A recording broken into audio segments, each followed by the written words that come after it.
আজকে আমি সবার সাথে শেয়ার করব পুরান ঢাকার ধূপখোলাতে আসলে কি কি খাবেন আর কি কি অবশ্যই খাবেন না। হ্যালো, আসসালামু আলাইকুম এভরিওয়ান, কেমন আছেন সবাই? আগের মতো রেগুলার ভিডিও আপলোড দিতে মন চায় না, কারণ আগের মতো কেউই লাইক কমেন্ট করে না। এটা অনেকদিন আগের ভিডিও, এডিট করে করাই হচ্ছিল না। এই দিনে আমার অনেক বেশি কাশি ছিল, ঠান্ডা ছিল, আর আমিরা হঠাৎ করেই বলছিল সে মোমো খাবে, অনেক খেতে মন চাচ্ছে। তো হঠাৎ করেই হুট করে রেডি হয়ে চলে গেলাম। এই যে একটা টুকটুকি বুড়িটার জন্য মাশাল্লাহ বলে দিবে। রাস্তায় কোনো ছোটখাটো একটা কিউটের ডিব্বা দেখলেই আমাদের আমিরার কথা মনে পড়ে যায়। আমিরাও ছোটবেলায় একদম গুলুমুলু একটা কিউটের ডিব্বা ছিল, এখনো কিউটই আছে মাশাল্লাহ, কিন্তু অনেক শুকিয়ে গিয়েছে আমার মাটা। এই তো আমরা মোমোর জন্য অপেক্ষা করছিলাম। বাবা আর মেয়ের মোমো খুবই পছন্দ, তো আমি আগে নিচ্ছিলাম একটু ট্রাই করার জন্য এখানকার মোমো কেমন। আমরা কিন্তু মাঝে মাঝে এখানে গিয়ে মোমো খাই, কিন্তু এটা অনেক দিন আগের করা ভিডিও ছিল। আমিরার তো 5.5 বছর বয়সেই আমিরার দাঁত পড়ে গিয়েছে। এই যে এখন একটু দেখা যাবে আমিরার একদম সামনের দাঁতটা পড়ে গিয়েছে। এই জন্য বেচারি ভিডিওর সামনে কথাও বলতে চায় না, হাও করতে চায় না, আবার হাসতেও চায় না।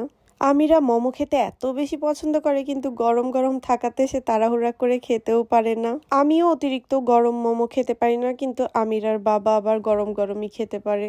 ওকে গরম গরম খাইয়ে দিতে গেলেও খেতে পারে না, আবার কারো খাওয়া দেখলেও সে জেলাস ফিল করে যে গরম গরম খেতে পারছে আর ও গরম গরম খেতে পারছে না। তো আমরা আরেক প্লেট মোমো নিয়েছিলাম, কারণ আগের প্লেটের মোমো গরম থাকাতে আমিরা তাড়াহুড়া করে খেতে পারিনি। আমিরার বাবাই বেশিটা খেয়েছিল, এই জন্য আরেক প্লেট মোমো নেওয়া হয়েছিল। এইবার আমিরাকে ঠান্ডা করে ফু দিয়ে খাইয়ে দিচ্ছিলাম আমি।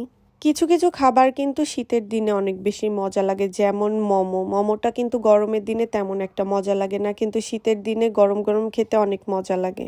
আমার এই কথাটার সাথে একমত যে আছেন অবশ্যই কমেন্ট করবেন কিন্তু। আর আমিরার বাবার মোমো এত পছন্দ, সে এই প্লেটের থেকেও মিস করবে না। আমিরা আর খেতে চাচ্ছিল না, তারপর আমিরার বাবাকে বললাম খেয়ে ফেলো, কারণ মোমো আমার অতটাও পছন্দ না যতটা আমি সিঙ্গারা পছন্দ করি বা ভেলপুরি বা ফুচকা। এই তো তারপরে আমরা ভাবলাম এখানকার ফুচকাটা ট্রাই করি, দেখে মনে হচ্ছিল মজাই হবে। আমিরার ফেস রিয়াকশন দেখে মনে হচ্ছিল, দেখেই ভেবেছিল ফুচকাটা মজা না, কিন্তু আসলে এখানকার ফুচকাটা কিন্তু আসলেই মজা ছিল। আমিরা ইদানিং এত বেশি শুকিয়ে গিয়েছে, ওর জন্য মাশাল্লাহ বলতে প্লিজ কেউ ভুলে যাবেন না। এই তো এইবার আসি একটু নেগেটিভ রিভিউ দিতে। আমি যেই জিনিসটা অর্ডার করতে নিষেধ করি, দেখা যায় ওই জিনিসটাই টেস্ট ভালো হয় না। আমিরার বাবাকে বারবার বলেছিলাম অর্ডার করো না, আমার কথা না শুনেই সে অর্ডার করেছে, আর অর্ডার করার পরে এত বেশি হতাশ হয়েছে। আমার কাছে দুইটাই অনেক বেশি বাজে লেগেছে। আমরা একটা কোল্ড কফি নিয়েছিলাম, এইটার মধ্যে মনে হচ্ছিল বালি কিস করছে। আর এই তো আমিরার বাবা দুইটাই হাতে ধরে রেখেছিল, মানে আমার কাছে একটু বকা খাচ্ছিল যে আমি বারবার বললাম অর্ডার করো না, তাও কেন অর্ডার করলাম। এই তো তারপর আবার একটু খেয়ে বোঝার চেষ্টা করছিলাম যে এমন লাগছে কেন। আমিরাকেও একটু খাওয়াচ্ছিলাম, না হলে সে তো আবার ভাববে ওকে ইচ্ছা করে খাওয়াই নাই। এই তো অনেক জোর করে অল্প একটু খেয়ে আমরা ফেলে দিয়েছিলাম, খেতেই পারছিলাম না। সবার মুখের টেস্ট এক না, আপনাদের কাছে মজা লাগতেও পারে। আর এখানে কিন্তু সন্ধ্যার পরে গরম গরম সিঙ্গারা বিক্রি করে, আর সাথে একটা সস দেয়, খেতে অনেক বেশি মজা লাগে। কেউ কিন্তু আমিরার লুকসের উপর যাবেন না, কারণ ও কিন্তু আগেই বলে দিয়েছে সে খাবে না, তার মোমো খেয়ে পেট ভরা, সে এমনিই লুকস দিচ্ছিল। না হলে তো সবাই আবার বলা শুরু করে দিবে, আল্লাহ মেয়েটাকে না দিয়ে কেমন ভাবে খাচ্ছে বাবা। আমিরার পছন্দের মোমো খেয়েছে, দেন হচ্ছে ফুচকা খেয়েছে, এই জন্য তার পেট ভরা ছিল, এই জন্য খায়নি। এই তো অবশেষে আমরা চলে গিয়েছিলাম চা খেতে। আমিরার বাবার কিছু ফ্রেন্ডদের সাথে দেখা হয়ে যায়, এই জন্য সবাই মিলে চা খাচ্ছিলাম।